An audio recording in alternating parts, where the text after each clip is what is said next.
Beneath the surface of philosophy's grand questions and profound discourses, there are moments of strangeness, quirks, habits, and daily routines whose gravity or absurdity seem to define not only the philosophy itself, but the philosopher behind it. This book, Habits Strange of Philosophy, is not just an exploration of great minds but a heartfelt journey into their hidden worlds. It is a celebration and meditation on the eccentric rhythms that shaped the thoughts of Kant, Nietzsche, Diogenes, Socrates, Schopenhauer, Pythagoras, Descartes, and Kierkegaard. Here, we do not merely wade through their doctrines and treatises. Instead, we wander through foggy streets at midnight with Kant. Feeling the pulse of his unwavering schedule, we climb the alpine solitude with Nietzsche. Listening for whispers of meaning in the wind alone, we peer into the wooden barrel with Diogenes, feeling the roughness of its planks and the bracing chill of philosophical poverty. We walk alongside Socrates, who questions and never tires, whose search for truth is both movement and music, echoing past the market stalls and into eternity. With Schopenhauer, we find solace in silence, a heaviness that softens every footstep, every breath. Pythagoras draws us into myth and mystery, into the sacred darkness of beings and symbols, inviting us to ponder the inexpressible. Descartes tempts us into the warm cocoon of late mornings, where bed becomes a crucible for reason and introspection. Kierkegaard pulls us into dynamic restlessness, every step a march toward meaning, every mile a testament to the unresolved tension inside. A soul. Chapter 1, Shadows of Midnight, Kant and the Ritual of Routine. Immanuel Kant, the philosopher whose name echoes through the halls of universities, and whose ideas shaped the architecture of modern thought, lived a life that was defined as much by discipline as by paper. His daily routine, so famously unbroken, became a legend in the small Prussian town of Königsberg, a symbol of reason made flesh. Each morning, Kant woke at precisely 5 o'clock. No alarm, no disturbance, simply the steady chime of an inner clock. Even when sleep's embrace lingered, or the grey sky urged a few more minutes of warmth, Kant would arise, determined not to yield 1 inch of his regimented world. From his bed, he would step into the silence and almost sacred quiet, his slippers padding softly against the wooden floors, his thoughts already gathering around him like loyal sentinels. His breakfast was simple, a cup of tea, always the same cup, the same brew. He would read or review notes, the world outside still wrapped in the hush of dawn. By 7, Kant was dressed in his long coat and walked purposefully through the streets of Königsberg. Citizens would check their clocks by his appearance. There goes Kant, they would say, and it was so reliable that his passing became the heartbeat of the town. But what was beneath this precision? Was it just an obsession with order, or something deeper, philosophy incarnate in routine? Each step on his morning walk was a movement of mind, not just of body. Every moment marked out in the day was a reaffirmation of reason against the chaos of life. The world, to Kant, was a place of laws and limits, of boundaries that could be negotiated only through adherence. His life mirrored his metaphysics, forms, schedules, and categories contained the wildness within. The afternoon brought teaching and writing. Kant's lectures, detailed and measured, reflected the cadence of his mornings. Students noted his unwavering delivery, the gentle insistence that thought be guided, channeled, and made precise. Even his leisure games of billiards or conversation with friends was recorded. Slotted neatly between the pages of activity, evenings found him at his desk, the glow of a single lamp, a stack of paper and a quill. He wrote in long stretches, his thoughts moving with practiced certainty. When the day closed, Kant would allow himself a brief stroll through his garden, another walk, another circle, the outside world a mirror to his unchanging mind. Sleep arrived as quietly as the morning had begun, the same gentle rhythm, as if the very fabric of reality was stitched together by Kant's insistent will. Yet, there is something profoundly moving in this portrait. The midnight walker is not a robotic man, but a soul fighting for clarity and constancy in a world that resists both. In every repetition, Kant found hope, a hope that reason could hold, that order could prevail against the ravages of time and the unruliness of emotion.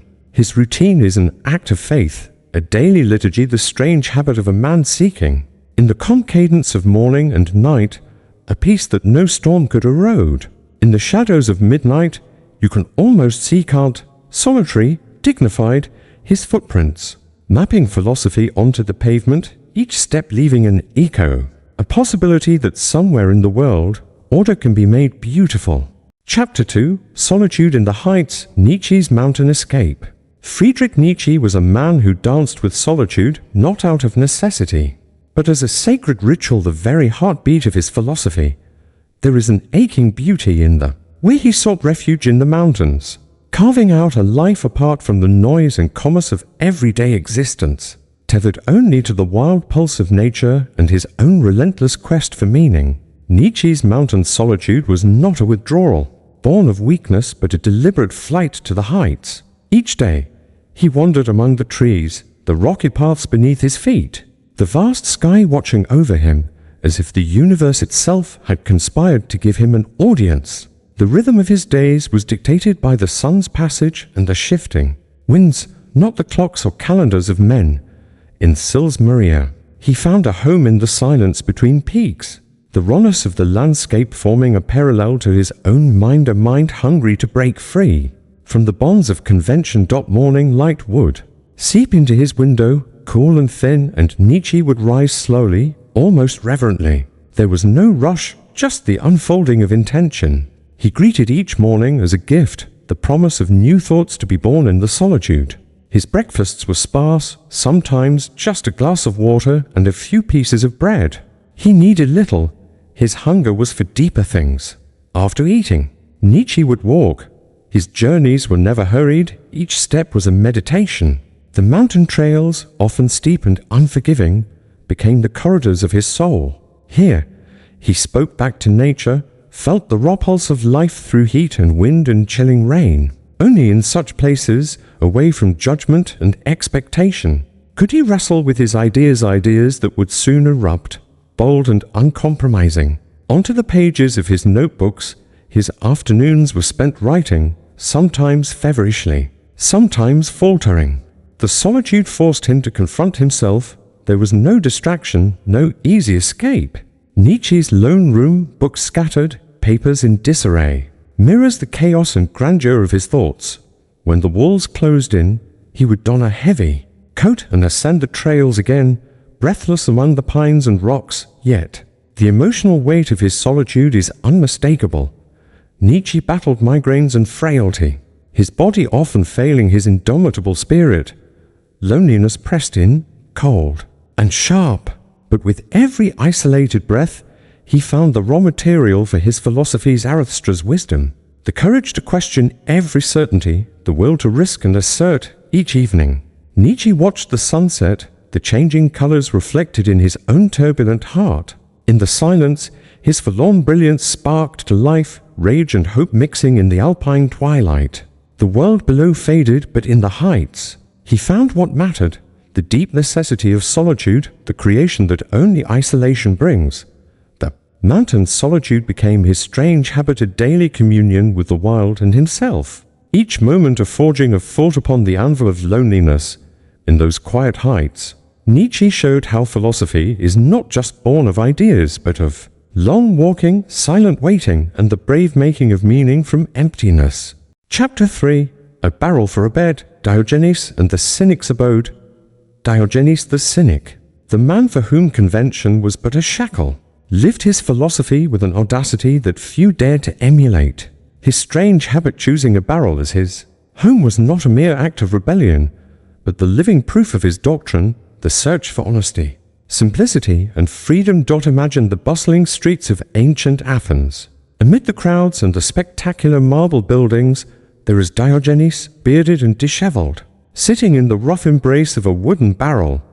No house, no bed, nothing but this humble vessel, open to wind and rain and the relentless gaze of others. It is a life full of exposure, every comfort cast aside, every convenience forgone in militant pursuit of authenticity.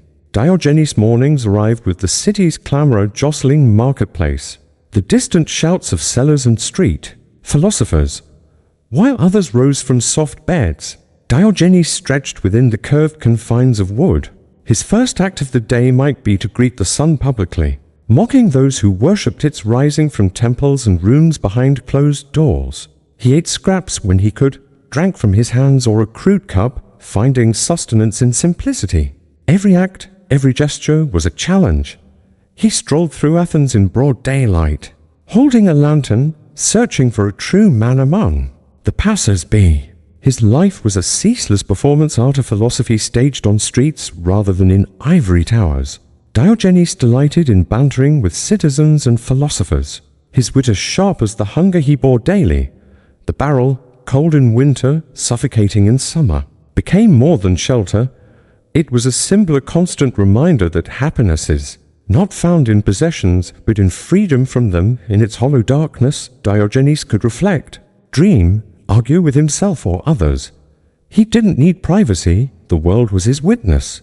The emotional weight of his choices was real. Poverty, not romantic, pressed in with hunger and chill. Insults rained down as fiercely as the weather. Yet Diogenes remained unmoved, his spirit fierce, his laughter loud. He was vulnerable, yet invincible, making virtue from necessity, pressing against every boundary civilization tried to erect. Evenings brought no respite. The city quieted, but the barrel offered no comfort beyond its purpose. Diogenes watched the stars, felt the whisper of night air, sometimes alone, sometimes eerily. Watched by others, his habits, so strange, were the living heart of philosophy, an unyielding challenge to live bravely, honestly, and without illusions. Diogenes' barrel was not a refuge, but a battleground, a place to confront the false gods of wealth, power, and pride, a place where philosophy became flesh, ragged and beautiful in its defiance. Chapter 4. Dialogue as Destiny, Socrates' Unending Inquiry. Socrates of Athens, the gadfly of civilization, was possessed by a habit more powerful than any physical ritual, the relentless asking of questions. His daily life was a tapestry, woven from dialogue, a ceaseless urge to unravel and reweave the truth that lay concealed in every soul he encountered. From dawn, Socrates strolled through the agora, the marketplace alive with energy and exchange. To see him was to see a man forever in motion, his eyes searching not for wares, but for wisdom. He stopped strangers, friends, scholars, merchants, and engaged them instantly, warmly, with a curiosity that could shake even the surest mind. His method, a patient yet passionate inquiry, became his habit. He questioned everything. What is justice? What is beauty? How should we live? His tongue was both gentle and piercing, his presence both reassuring and unsettling. Every answer led to another question, a labyrinth from which there seemed no escape, and yet it was a journey that revealed new horizons of thought. At home, Socrates was no different. His family found his questions tiring and endless. His wife, Xanthip, famously complained of his neglect, his obsession with matters everyone else found abstract. But Socrates could not be still. His mind raced ahead, dragging his body and sometimes his friends into the currents of debate. The emotional current driving Socrates was profound. He was not content with superficial certainty. The habitual questioning was a longing, a hunger, a need to strip away falsehood and glimpse, if only for a moment, what is eternal and real. At times, the weight of unknowing pressed in on him, a loneliness born of perpetual searching. Yet he found joy in the company of others, in the spark of discovery, the laughter and frustration of dialogue. His evenings, after lengthy walks, would find Socrates deep in conversation, perhaps at a banquet or in the quiet corners of a friend's house. The city slept, but Socrates' mind did not. The questions persisted, swelling into dreams and arguments, lifting him beyond the ordinary limits of time and fatigue. His strange habit, the compulsion to question, became not only the foundation of philosophy, but a profound act of love, love for truth, love for fellow citizens, love for humanity's potential. In Socrates, philosophy walked among the people, tireless and bold. His questions were bridges connecting the everyday lives to the vast, mysterious realm of possibility. He did not offer answers, but a way of being. And in this endless asking, Socrates taught that wisdom begins with wonder and grows only through the patient courage of never letting go of the next question. Chapter 5, Silent Solitude, Schopenhauer's World. Arthur Schopenhauer, the grand melancholic of German philosophy, was renowned not only for his sweeping ideas of will and representation, but also for a passion bordering on obsession, the unyielding pursuit of silence. For Schopenhauer, silence was more than an absence of noise. It was a sanctuary, a fortress for the embattled mind, where the world could not intrude, and the soul might at last communicate with itself. Born in 1788, Schopenhauer's early life was marked by turbulence, family tragedy, and exposure to Europe's rising chorus of industrial and urban noise. Even as a child, he found comfort only in quietude, fleeing crowds and conversation alike. But it was in his mature years, ensconced in a modest apartment in Frankfurt, that his dedication to silence took on a quality of ritual almost religious. Schopenhauer's apartment was a testament to the war he waged on sound. Heavy curtains blocked the clamor of the street, thick, woven rugs muffled footsteps. Every door was cushioned to close in total stillness. He would rise before dawn, hours before the city awoke, to catch the rare lull when even the birds had not started there. Chorus, here, with a single candle flickering, Schopenhauer would pace his rooms, reciting passages from his works or reading by the amber light. Each noise a creak from the hallway or a shout from the street elicited from him a shudder, a tightening of his already grim features. His antagonism toward noise bordered on the pathological. The barking of a dog or the shout of a vendor outside his windows would provoke long letters of complaint, torrential anger, and despair. The world, to Schopenhauer, seemed hostile and indifferent, bent on shattering his hard-earned peace. In his essay on noise, he denounced the makers of sound as agents of torture, suggesting that humanity's failure to respect silence betrayed a deficit of sensitivity and culture. Yet from this physical and mental retreat, Schopenhauer's most enduring insights emerged. Silence became both shield and crucible, allowing his pessimistic vision to take root and blossom. The world, he wrote, is driven by blind and violent will, and the only true refuge is the internal quietude through which the intellect may glimpse eternity. He modeled himself in part after the ascetics, those who sought inner illumination by exiling themselves from the distractions of the world. Schopenhauer's daily life was itself ascetic, his meals plain, his clothing unadorned, his hours constructed with military precision around undisturbed time for thought. But his compulsion for silence also set him apart, even ridiculed among his contemporaries. Neighbors viewed him as a crank, students as an eccentric, and yet, for all the isolation, his need for peace was no mere quirk. It was the source of his strength, the emptiness from which his voice would resound more deeply than any other dot in Schopenhauer's world. Noise became a metaphor for the futility and brutality of human striving. To banish noise was, somehow, to refuse the world's ceaseless demand for attention, to reclaim time and thought for the urgent questions of being. Silence, in his philosophy, was not withdrawal, but resistance, a refusal to let the agitations of outside life sabotage the grandeur of inner existence. Even today, as our societies grow busier and the clamor of technology drowns out our own thoughts, Schopenhauer's silent struggle feels urgent. His rituals offer a mirror. How much of our own mental suffering is caused not by grand tragedies, but by small, ordinary invasions of our solitude? Might we, too, create a little more silence, not as escape, but as an invitation for meaning, to speak to us once more in its own patient and profound voice? Chapter 6, Forbidden Beans, Pythagoras and the Sacred Legume. Among the ancient sages whose teachings thrum enigmatically through time, Pythagoras is perhaps the most shrouded in myth. Renowned for the geometrical brilliance that bears his name, Pythagoras remains equally famous for the odd, almost mystical rules he demanded of his followers. None was more bizarre or more debated than his command to never, under any circumstances, eat beans. The cult of Pythagoras flourished on the cracked shores of Croton, where secrecy, symmetry, and spiritual rigor shaped every aspect of daily life. To be a Pythagorean was to commit not only to abstract mathematics or cosmic harmonies, but to a code that infiltrated even the most mundane actions, a code that refused the humble being. Why beings? Ancient sources remain contradictory and elusive. One tradition claims that beings were considered vessels of souls, a conduit between the living and the dead.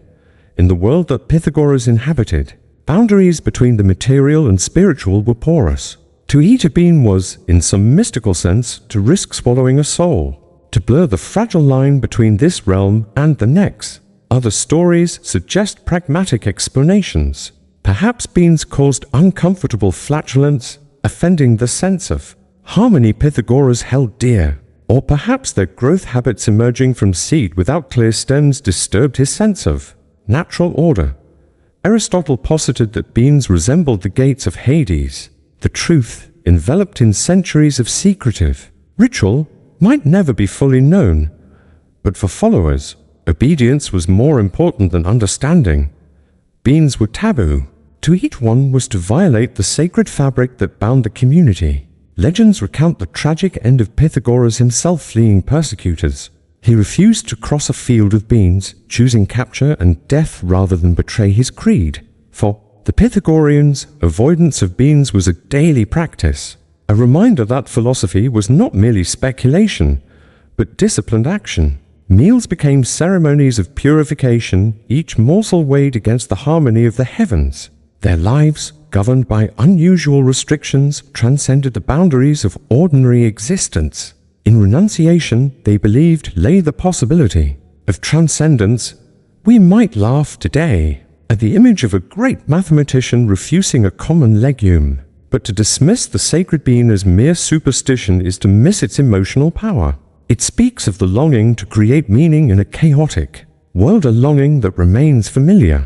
Each time we deny ourselves an indulgence in the name of a principle, each time we mark a boundary between the sacred and the profane, we pay homage to the strange seriousness of Pythagoras's beans. In the whisper of every taboo, in the hush that falls before a ritual banquet or holy fast, the pulse of Pythagoras's teaching beats on. His beans invite us to ask, what do we abstain from and why? Which boundaries shape our vision of the world, and which taboos might yet lead us not away from truth, but directly toward it?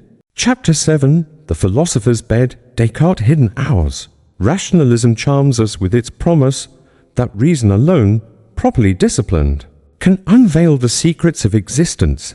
No philosopher embodied this creed more perfectly than René Descartes, whose methodical doubt reformed the European mind. Yet, behind Descartes' icy clarity was a routine that scandalized his peers and has puzzled biographers ever since. Each morning, while the world scurried around him, Descartes remained nestled in bed, refusing to rise before noon. For Descartes, the bed was not merely a place of rest. It was a laboratory, a sanctum where the structures of thought could be, shaped undisturbed by the rituals of waking life. The warmth of the sheets, the silent intervals of the morning, were as necessary to his reasoning as the ink of his pen or the precision of his logic. The evidence is everywhere in his correspondence. In letter after letter, he defends his penchant for late mornings, emphasizing that these hours of repose and solitude were the wellspring of his most adventurous ideas. In his bed, the veil between wakefulness and sleep thinned, daydreams commingled. With analytic reflection, the conscious and the unconscious whispered together. I am accustomed to shut myself alone in a stove-heated room. He wrote a peculiar phrase, but one that scholars now interpret as an allusion to late-morning meditation under blankets. Why did Descartes cling to this ritual so fervently? The reasons, like the man himself, are multi-layered. We must remember the Europe of his time.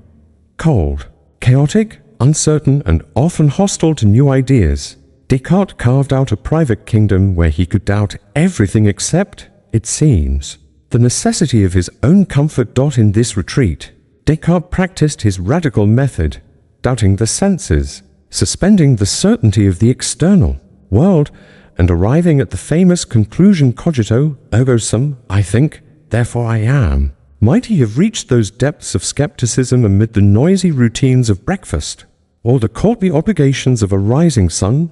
Unlikely. His philosophy, so public in its impact, was born not in forums or lecture halls, but beneath the quiet weight of woolen sheets. His critics accused him of laziness or selfishness. But in truth, Descartes' mornings in bed were a rebellion, a quiet opposition to the ceaseless demands of society.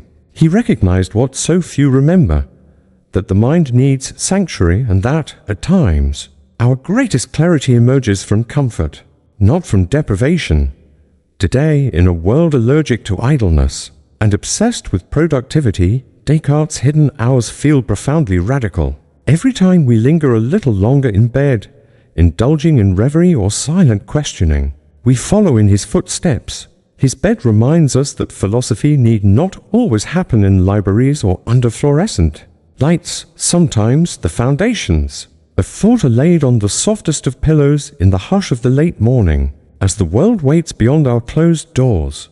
Chapter 8, City Strides, Kierkegaard's Copenhagen Journeys. If some philosophers find their muse in silence or stillness, Søren Kierkegaard sought his inspiration relentlessly in motion. The Danish father of existentialism traversed the streets of Copenhagen with a ceaseless, restless energy. His daily walks were more than exercise. They were existential pilgrimages, rituals of searching that matched the urgency of his questions. Kierkegaard's marathons through the city began early and ended only with exhaustion or nightfall. Properly attired hat, cane, and impeccably tailored coat, he would leave his modest apartment and descend into the city's maze. His neighbors could set their watches by his passing. The cobblestones of Copenhagen rang daily with the echo of his booted stride. Walking, for Kierkegaard, was not a leisure. It was a necessity. Each step seemed to shake loose new questions, new doubts, new anxieties. He stalked the city like a ghost, lost in rumination or ecstasy, scribbling thoughts as he went.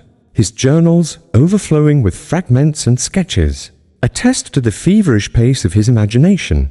Many of his most famous works, Fear and Trembling, either, or bear the restless traces of these urban wanderings, as if each was written not in ink, but in leather worn down over Copenhagen stones.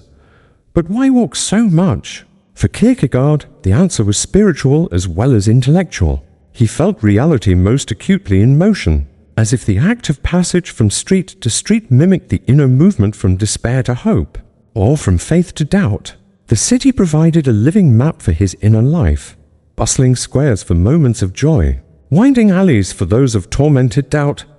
Sometimes, his walks were an escape, a way to flee his own relentless reflection, or to avoid uncomfortable encounters. Other times, they were an embrace, a deliberate communion with the lives and sorrows of ordinary Copenhageners. He claimed that above all, do not lose the desire to walk. Every day I walk myself into a state of well-being. I have walked myself into my best thoughts. Emotion pulsed beneath every step. Kierkegaard's walks bore the drama of his love and heartbreak, his faith, and his philosophical yearning. On many evenings, he paced past his former fiancée Regina Olsen's home, his heart battered but tender still. In walking, he sought both to escape himself and to return to himself, each journey both exile and homecoming. In our own world of hurry and digital motionlessness, Kierkegaard's discipline feels foreign and bracing. What truths might we find if we traced his path, surrendered ourselves to the uncertain wisdom that comes only with wandering? Walking for Kierkegaard was not flight from the pains of life, but a marching into its depths, one slow, shuffling stride after another, until the city itself seemed to speak the secrets of existence. Chapter 9, Michel Foucault's Night Experiments. Michel Foucault was a philosopher whose name is synonymous with the exploration of the boundaries between sanity and madness, order and chaos, the seen and the unseen. Yet, behind his rigorous scholarship and complex theory lay a man whose nightly rituals danced on the edge of reason, a shadowy interplay between light, time, and consciousness. As the sun dipped beneath the Parisian skyline, Foucault's mind would grow restless, tugged by the promise of night. The day, with its demands and distractions, felt stifling. The night, in its serenity and secrecy, offered space for a more radical kind of thinking, a mental darkness mirroring the vast, uncharted territories of the mind he loved to navigate. For Foucault, night was a playground for experiments that blurred philosophy, psychology, and even selfhood. He would often retreat to his study at odd hours, a small room filled with books, stark white walls, and a single desk lamp throwing deep shadows. But this was not merely a study, this was a stage for ritual. The cold hush of evening pressed close, and Falco would give himself over to a ritualistic practice bordering on performance art, reading forbidden texts, rearranging objects to inspire new perspectives, even writing by candlelight to invoke the ghosts of philosophers long gone. Sometimes, Falco went beyond the safety of his study. He wandered Paris's labyrinthine streets, not as a flainer seeking pleasure, but as a hunter of experience. He frequented nightclubs, hospitals, and archives, immersing himself in places where societal boundaries quivered and dissolved. Here, he gathered empirical evidence for his theories not from sterile academic sources, but from living, breathing edges of society. These experiments were not without risk. Falco often flirted with exhaustion and isolation, pushing himself beyond the comfort of academic routine. The night became both muse and tormentor, gifting bursts of inspiration and introspection, but also brooding loneliness. He cultivated a discipline of disruption, jarring routines as a mechanism to question the stability of his own perception. At times, he would go days with little sleep, relying on caffeine and an almost spiritual intensity to fuel his explorations. Why these strange habits? For Falco, philosophy was a living practice, not confined to daylight hours or university lecture halls. The night symbolized a philosophical quest to strip away the layered veils of power, tradition, and normativity that obscure genuine understanding. In the quiet and obscurity, he found entry points into the other side of experience, the side ignored by conventional wisdom. Emotionally, these nocturnal journeys left their mark. Falco was haunted, vulnerable to the existential malaise that comes from gazing too long into the abyss. Yet, paradoxically, he thrived in this liminality. The night heightened everything: passions, fears, inspirations. It became a necessary crucible for his intellectual transformation and a testament to the idea that philosophy is born not only of reason but of risk, sensation, and rupture. As dawn broke, Falco's experiments faded into memory. But the residue lingered: new insights, winnowed truths, a philosophy shaped by the trembling edge of darkness. For readers, his night experiments beckon as a challenge. Philosophy flourishes when we brave the unknown, forsake familiar daylight certainties, and surrender to the strange rhythms of our own searching hearts. Chapter 10. Plato's Mysterious Initiation Rituals. Beneath the luminous reputation of Plato, the father of philosophical idealism, architect of the academy, lurks a shadowy vein little discussed: the role of ritual, secrecy, and personal transformation in his intellectual journey. Plato's initiation into philosophy was not merely a matter of study, but one marked by laced mysteries and sacred rites.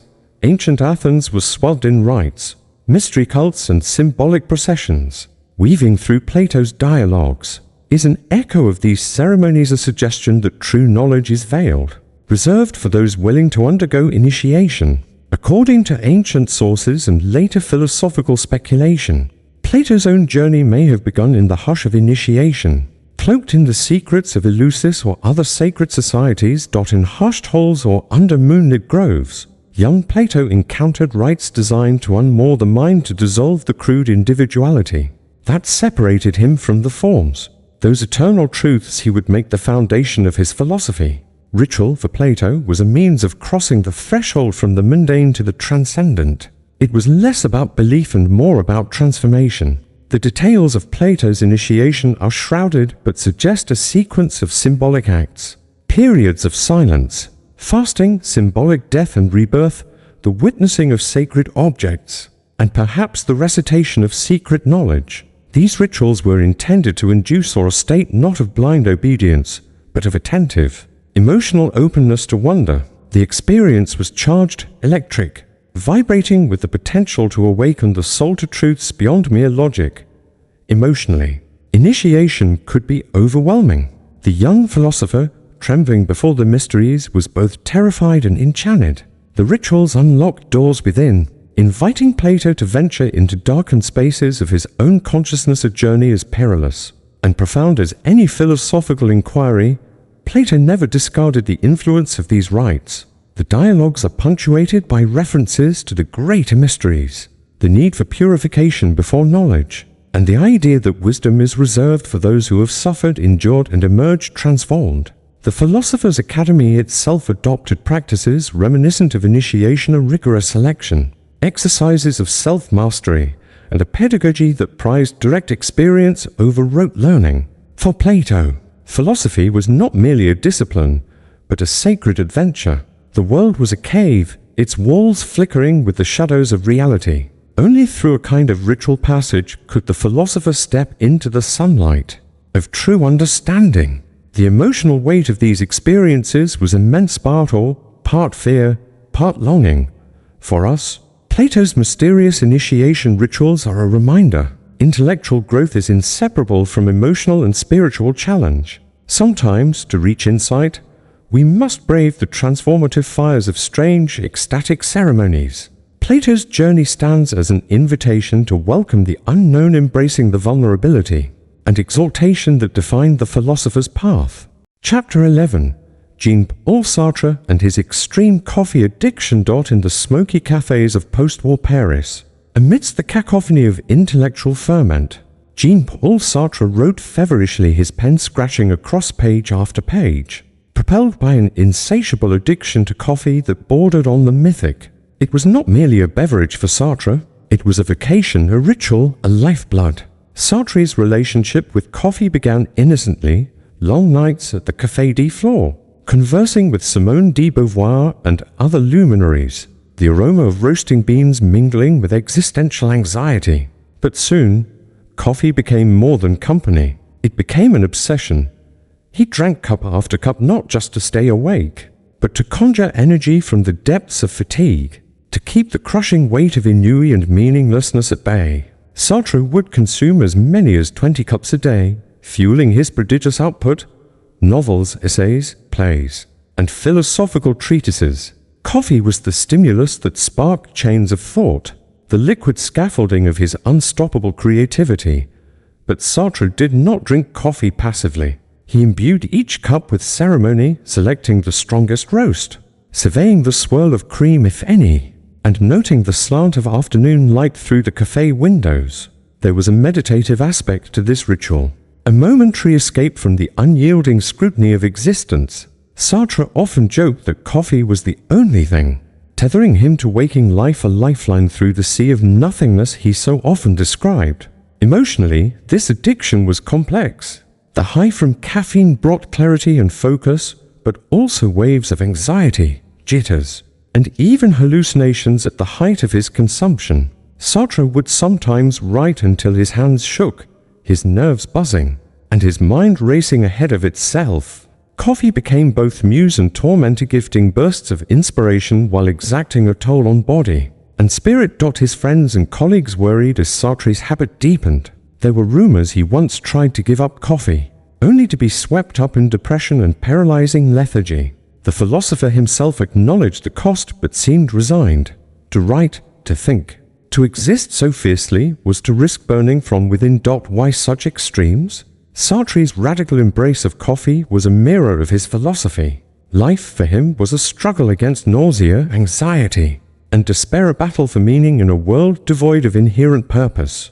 Coffee symbolized his refusal to succumb, his determination to persist until the final page was written. Sartre's extreme coffee addiction endures as a lesson for philosophers and seekers alike. Sometimes our obsessions are necessary companions, fueling us through the night of the soul. In every trembling cup, there pulses the urgent longing to connect, to make sense, to create. As we watch Sartre in his caffeinated frenzy, we glimpse not just a thinker haunted by existential questions, but a heart alight with hope, fighting to stay awake both literally and spiritually in a world that threatens to lull us into meaninglessness.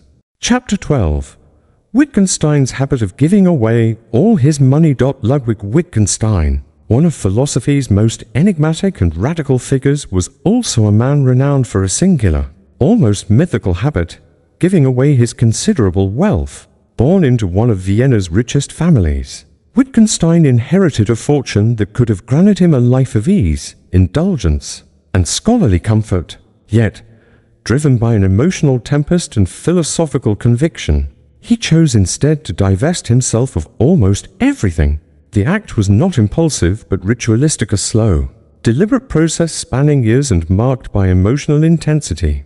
Wittgenstein gave away his inheritance to siblings, friends, and artists. He supported poets in distress and donated vast sums to the poor. For him, money was not a blessing but a burden, a distraction from truth, and a potential source of moral corruption. Emotionally, this act was fraught. Wittgenstein felt guilt and anxiety about the privileges that separated him from ordinary experience. Believing that comfort was antithetical to genuine philosophical searching, he sought to strip away everything that might insulate him, yearning for the nakedness of mind and heart. His generosity was not born of simple altruism, but a fierce, almost self-punishing desire for authenticity. Wittgenstein's daily life reflected this asceticism. He lived in sparse, almost monastic conditions: a single bed, bare walls, a few battered books. He worked as a schoolteacher in remote villages, sometimes earning only a pittance. When friends pressed him to accept help or luxury, he recoiled. Money was an interference, a distortion of human relationships and thought. But his giving was also dynamic, almost performative. Wittgenstein sometimes tested his own limits, giving away right down to his last coin, refusing to retain even the smallest safety net. The emotional aftermath was intense, relief mingled with fear, a sense of freedom charged with vulnerability. He confessed to feeling lighter, as if the shedding of wealth allowed a more radical engagement with reality. Why this strange compulsion? In Wittgenstein's eyes, philosophy demanded the severest honesty. Truth, he believed, could only be approached if one rid oneself of illusions, attachments, and distractions, including money. He wanted nothing to mediate between mind and the world, not comfort, not possessions, not pride. In giving away his money, Wittgenstein enacted his own existential purification, an emotional and spiritual test as fierce as any logical analysis. His habit shocked and bewildered friends, but it was never meant as a rebuke or sermon. Wittgenstein did not urge others to follow. Rather, his giving was a private struggle with the demons of desire, self-doubt, and social distinction. It became a paradoxical affirmation of value. The only value, he believed, was honesty and attention to life's fundamental questions. For readers, Wittgenstein's habit is more than eccentricity. It is an emotional plea to reconsider what we truly need. Through his radical divestment, we witness the turbulence of a heart burning for meaning, and a mind desperate for nothing to stand between itself and the truth. In every coin relinquished, Wittgenstein risked vulnerability, but found a strange, precious freedom: the freedom to philosophize honestly, to live with uncompromising devotion to insight. Chapter 13. Rousseau's long wandering walks. In the dew-laden mornings and melancholy dusks of pre-revolutionary France, Jean-Jacques Rousseau could often be glimpsed on long, lonely walks, his figure weaving through forests, fields, and city streets as if tracing the elusive path to truth. These walks were not simply exercise or leisure. They were a deeply emotional pilgrimage, a habit rooted in the core of Rousseau's heart. Rousseau's life was one beset by social rejection, suspicion, and betrayal. He found the world hostile and overwhelming, the salons of Paris suffocating in vanity and intrigue. Walking became his refuge, a safe space where the troubled philosopher could escape, heal, and think. Each journey carried him further from the noise of human society, drawing him closer to the quiet pulse of nature and to the undisturbed reservoirs of his own mind. His walks were sometimes solitary but never lonely. Nature, in all its blooming, whispering glory, was Rousseau's companion, a presence as real as any human friend. He described the way sunlight played on leaves, the smell of earth after rain, and the flight of birds along the river bank. Emotionally, these moments were exalted. Walking unlocked a gentle euphoria, calmed his anxieties, and gave shape to thoughts that refused to come in the disorder of daily life. Rousseau carried a notebook for jotting down observations, sketches, and flashes of inspiration. His greatest work, Confessions, reads at times like a meditative echo of these long walks filled with lyric descriptions, and confessions drawn from hours of meandering. Each step was a passage into deeper honesty. The rhythm of walking dissolved his defenses and encouraged the frank self-scrutiny that defined his writing, yet walking was not always peaceful. Rousseau's wanderings could become feverish, driven by overwhelming emotion or spiritual torment. He sometimes walked for hours to quiet storms of suspicion, paranoia, and heartbreak. The road was a thread between suffering and understanding, sometimes taut, sometimes frayed. Always necessary. Why did Rousseau walk so intensely? Walking was his way of entering communion with life, reclaiming authenticity lost to social artifice and pain. In each stride, he sought resolution, meaning, and redemption, an emotional catharsis that mirrored his philosophical pursuit of natural goodness. And selfhood. For Rousseau, the habit of walking was more than eccentricity, it was a vital language, an embodied philosophy. The philosopher's path, traced in mud and leaves and memories, is a reminder that wisdom grows not only in libraries, but in open fields and wandering hearts. Chapter 14, Epicurus and the Garden Lifestyle. There is a gentle breeze rustling through the leaves of the garden, where Epicurus established a haven for seekers of pleasure, tranquility, and philosophical delight. Epicurus's habit, the cultivation of the garden lifestyle, was a radical act of emotional and intellectual defiance. Epicurus believed that happiness resided not in wealth, fame, or indulgence, but in simple pleasures, sincere friendship, and freedom from fear. The garden itself was less a place, more a living practice, a community where the philosopher and his companions lived, ate, conversed, and reasoned together. The rituals of the garden were deceptively simple. Meals consisted of bread, cheese, water, and the occasional treat. Epicurus discouraged extravagance, insisting that luxury led to anxiety.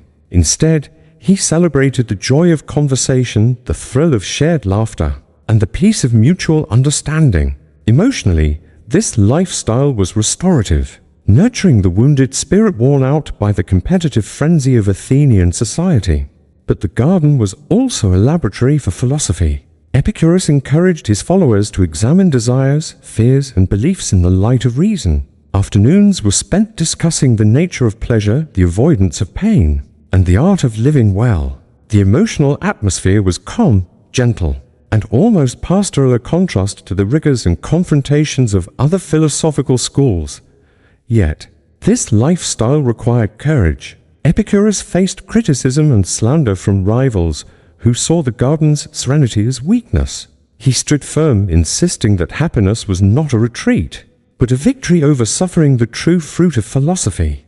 The garden, with its habits of simplicity and reflection, offered a kind of emotional redemption, a space to practice and embody philosophical insight rather than simply preach it. For Epicurus and his community, every act, planting, eating, conversing, became a ritual of meaning. The garden was a living metaphor for the cultivated mind, growing wisdom with each season and each encounter. Emotion and intellect merged, each nourishing the other. Today, the garden lifestyle shines as an invitation. Happiness is born not in the chaos of desire, but in the tender habit of caring for oneself and others. Epicurus's strange, beautiful habit endures, a proof that philosophy flourishes best where hearts are at peace and minds are free. Chapter 15, Aristotle and the Peripatetic Method. The sun-drenched walkways of the Lyceum in ancient Greece echoed with footsteps Aristotle's, and those of his students engaged in the Peripatetic Method. More than a teaching style, this was a peculiar and emotionally charged habit that transformed thought into action. Aristotle believed that philosophy required engagement not just of the mind, but of the body, heart, and senses. The act of walking while discussing was not incidental. It was central to his philosophy. Peripatetic teaching created an atmosphere of flow, openness, and possibility. Each question was met with a stride, each answer with a breeze on the skin, each doubt with a change of direction. Emotionally, the peripatetic method broke down barriers. The strict postures of classroom learning gave way to the democratic rhythm of shared movement. Students felt energized, inspired, and less constrained by formal hierarchies. The walk became a ritual of a quality teacher and student learning together, minds and bodies in sync. Yet, these walks were more than symbolic. Aristotle saw in movement a metaphor for thought itself, the restless journey toward understanding, the interplay of inquiry and experience. The philosopher's own griefs and hopes could be vented in dialogue under the open sky, transformed with each step into insight and resolve. For Aristotle, the peripatetic habit was a map of the philosophical journey, a path through ignorance, confusion, and doubt to clarity and wisdom. It was an embodied philosophy, charged with emotion and effort, uniting the quest for truth with the elemental joy of walking. Today, the peripatetic method remains not just as pedagogy, but as an emotional legacy. In every walk, we find a new way to learn, to feel, to connect. Aristotle's habit reminds us philosophy travels best on foot, under sunlight, and amidst the heartbeat of life. Chapter 16, Spinoza's lens-grinding solitude. Baruch Spinoza, the exiled philosopher, lived a life of quiet desperation and unwavering intellectual pursuit. His name, synonymous with radical thought and unwavering rationalism, often overshadows the simple, almost monastic existence he embraced on the outskirts of Amsterdam. Yet, it is in this very simplicity, in the painstaking act of grinding lenses, that we find a key to understanding his philosophical vision. Imagine him, alone in his modest room. The only sounds the gentle scraping of glass against glass and the rhythmic ticking of a clock. Outside, the bustling city thrived, a vibrant tapestry of commerce, intrigue, and social interaction. But Spinoza remained detached, immersed in his work, his gaze fixed on the minute imperfections of the lens, his mind soaring to the boundless reaches of metaphysics. He was a man of solitude, not by choice perhaps, but by circumstance and conviction.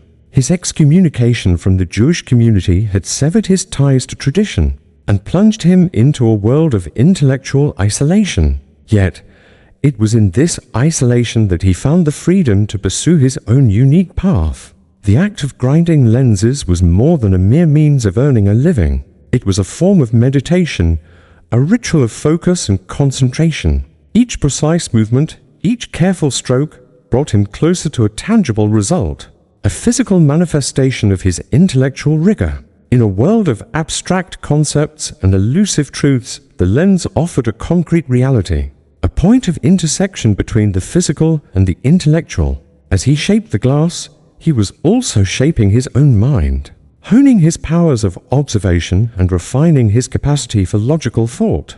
Spinoza believed that true knowledge could only be attained through reason, through the careful application of logic to the observable world. And what better way to engage with the world than through the meticulous crafting of optical instruments? The lens for Spinoza was not merely a tool for seeing.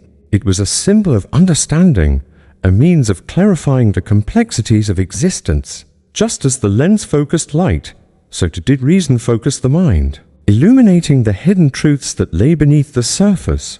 The solitude of his lens-grinding life also allowed Spinoza to cultivate a profound sense of inner peace.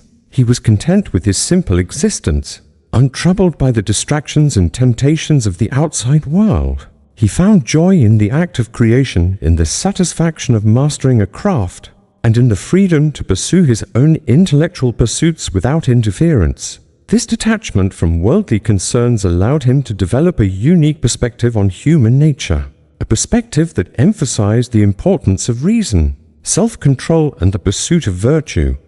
His philosophy, so deeply rooted in reason and logic, yet strangely, powerfully emotional, was born in this quiet room, from the dust of ground glass and the solitude of a searching mind. The lens through which he viewed the world was not just optical, but experiential, shaped by the strange habit of solitary creation. His life, a testament to the power of focused thought and unwavering conviction, continues to resonate with those who seek truth in a world of uncertainty. Chapter 17, Heraclitus and his withdrawal from society. Heraclitus, the weeping philosopher, a figure shrouded in mystery and contradiction, abandoned the comforts and conventions of his native Ephesus.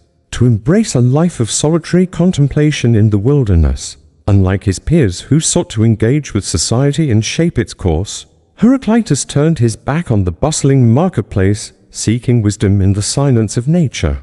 This withdrawal, a deliberate act of self-imposed exile, was not a rejection of humanity, but rather a radical attempt to understand its true nature. Imagine him, a solitary figure wandering through the rugged terrain, his clothing worn and tattered, his eyes filled with a mixture of sorrow and piercing insight. He shunned the company of men, preferring the company of trees, rocks, and the ever-flowing river. He saw in nature a reflection of the fundamental principles that govern the universe, a constant flux of change and transformation. The river, for Heraclitus, was a powerful symbol of this dynamic reality. "No man ever steps in the same river twice," he famously declared, highlighting the ephemeral nature of existence, the constant movement and change that underlie all things. His withdrawal from society was not merely a physical separation. It was a conscious rejection of the prevailing values and beliefs of his time. He saw the people of Ephesus as being blinded by their own self-importance, their petty concerns, and their inability to grasp the deeper truths of existence. He scorned their materialism, their political machinations, and their reliance on superstition. He believed that true wisdom could only be attained through a radical detachment from the illusions of the social world. This detachment allowed Heraclitus to develop a unique perspective on human nature. He saw humanity as being trapped in a cycle of ignorance and suffering, driven by their desires and fears and blind to the interconnectedness of all things. He believed that the key to liberation lay in understanding the fundamental principles of the universe and aligning oneself with its natural order. His philosophy, often cryptic and paradoxical, reflects the harsh realities of the natural world. He saw conflict and strife as being essential components of the cosmic order, a necessary force that drives change and maintains balance. "The way up and the way down are the same," he declared, suggesting that opposites are inextricably linked, and that true understanding requires embracing both the light and the shadow. His solitude was not a refuge from the world, but a crucible in which he forged his own unique vision. The harsh realities of the wilderness, the constant struggle for survival, and the profound silence of nature all contributed to his philosophical insight. He learned to see the world as a unified whole, a dynamic system of interconnected forces, constantly changing and evolving. Heraclitus's withdrawal from society was a radical act of self-discovery, a testament to the power of solitude and the importance of questioning conventional wisdom. His philosophy, a challenging and often unsettling reflection of the human condition, continues to resonate with those who seek to understand the mysteries of existence. His strange habit of shunning society, a bold departure from the norm, ultimately shaped his profound and enduring contribution to philosophical thought. The weeping philosopher, alone in the wilderness, found not despair, but the wellspring of truth. Chapter 18, Hume's pastry-making philosophy. David Hume, the celebrated Scottish Enlightenment philosopher, is often portrayed as a detached intellectual, dissecting the complexities of human understanding with surgical precision. However, behind the rigorous logic and skeptical arguments lay a man of simple pleasures, one who found solace and inspiration in the seemingly mundane activity of baking. Hume's fondness for pastry-making, a peculiar habit for a man of his intellectual stature, offers a surprising glimpse into his philosophical worldview. Imagine Hume, not in a grand library surrounded by towering stacks of books, but in the cozy confines of his kitchen, sleeves rolled up, apron dusted with flour. The aroma of freshly baked bread fills the air, a comforting contrast to the abstract concepts that occupy his mind. He kneads the dough with practiced hands, feeling the yielding texture beneath his fingers, his thoughts flowing freely as he works. For Hume, baking was not merely a hobby, it was a form of practical philosophy, a way to engage with the world on a tangible level. Hume's empiricism, his belief that all knowledge is derived from sensory experience, is reflected in his love of baking. He understood that true understanding comes not from abstract theorizing, but from direct observation and experimentation. He learned from the feel of the dough, the smell of the yeast, and the sight of the golden brown crust. Each successful loaf was a testament to the power of empirical observation, a validation of his philosophical principles. Baking also provided Hume with a sense of control and order in a world that often seemed chaotic and unpredictable. The precise measurements, the careful mixing, and the consistent oven temperature all contributed to a predictable outcome. In a world of uncertainty, the act of baking offered a comforting sense of stability. This desire for order and predictability is reflected in his philosophy, particularly in his emphasis on the importance of custom and habit. Hume argued that human behavior is largely governed by habit, by the repeated association of certain events, just as the baker learns to predict the outcome of his baking based on past experience. So, too we learn to navigate the world based on our habitual associations. We come to expect that certain events will follow others and we act accordingly. This reliance on habit is not irrational, Hume argued. It is essential for our survival. Without it, we would be paralyzed by uncertainty, unable to make even the simplest decisions. His pastry making was also a social act, a way to connect with others and share the fruits of his labor. He often invited friends and colleagues to his home, serving them freshly baked goods and engaging in lively philosophical discussions. The shared experience of breaking bread together fostered a sense of community and intellectual exchange. This social aspect of baking is reflected in Hume's emphasis on the importance of sympathy and fellow feeling. He believed that human beings are naturally inclined to care for one another, and that social interaction is essential for our well-being. Hume's pastry-making philosophy, a seemingly trivial detail of his life, reveals a deeper understanding of his philosophical worldview. It demonstrates his commitment to empiricism, his appreciation for order and predictability, and his emphasis on the importance of custom, habit, sympathy, and fellow feeling. The philosopher of skepticism, kneading dough in his kitchen, offers a surprisingly warm and humanizing glimpse into the mind of one of the Enlightenment's most influential thinkers. The sweet scent of knowledge baked fresh daily. Chapter 19, Francis Bacon's Strange Experiments in the Cold. Francis Bacon, the visionary of the scientific revolution, is celebrated for his advocacy of empirical observation and experimentation, but his dedication to the pursuit of knowledge often led him to engage in practices that were not only unorthodox but also downright perilous. Bacon's strange experiments in the cold, particularly his ill-fated attempt to preserve a chicken with snow, offer a compelling illustration of his relentless curiosity and his willingness to push the boundaries of scientific inquiry, even at considerable personal risk. Imagine Bacon, bundled in layers of heavy clothing, braving the biting winter air. He is not in a comfortable laboratory, surrounded by assistants and sophisticated equipment, but rather in a humble outdoor setting, his breath forming icy clouds in the frigid air. He is meticulously stuffing a dead chicken with snow, his fingers numb with cold, his mind focused on the task at hand. This seemingly bizarre activity was driven by a profound scientific curiosity. Bacon believed that cold could be used to preserve food, preventing decay and extending its shelf life. He saw the potential for this discovery to benefit humanity, particularly in the area of food storage and transportation. His experiment, however, proved to be his undoing.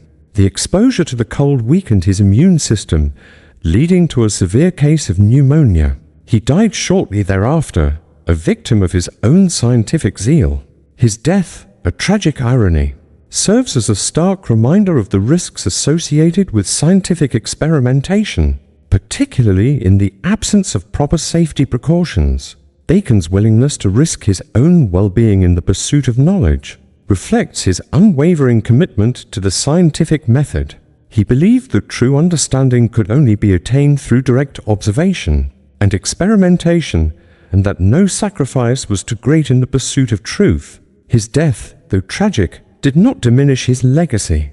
He is remembered as a pioneer of modern science, a visionary who laid the foundation for the scientific revolution. His experiments, often unconventional and sometimes misguided, were driven by a profound desire to understand the natural world. He saw the potential for science to improve human life, to alleviate suffering, and to unlock the secrets of the universe. His vision of a future shaped by scientific progress continues to inspire scientists and innovators to this day. His fascination with cold was not merely a practical concern, it was also a philosophical one. Bacon believed that cold could be used to restrain and control natural processes, to slow down the rate of decay, and to preserve things in their original state. He saw cold as a powerful force capable of both destruction and preservation. This philosophical perspective is reflected in his writings, particularly in his emphasis on the importance of controlling nature and harnessing its power for the benefit of humanity. Francis Bacon's strange experiments in the cold, a testament to his unwavering curiosity and his willingness to push the boundaries of scientific inquiry, offer a compelling glimpse into the mind of a scientific visionary. His death, a tragic consequence of his scientific zeal, serves as a poignant reminder of the risks and rewards of the pursuit of knowledge, the chilling wind of discovery, blowing through the life of a man who dared to touch the face of nature. Chapter 20, The Strange Habits That Shaped Human Thought. The preceding chapters have explored the peculiar habits of individual philosophers, demonstrating how their eccentricities and personal quirks shaped their intellectual pursuits. But what about the broader picture? Are there common threads that run through the lives of great thinkers? Shared habits or patterns of behavior that predispose them to philosophical insight? This chapter seeks to identify and analyze these recurring themes, exploring the strange habits that, collectively, have shaped the course of human thought. One of the most striking commonalities is a tendency towards solitude and introspection. Many great philosophers, like Spinoza and Heraclitus, spent long periods of time in isolation, detached from the distractions and demands of the social world.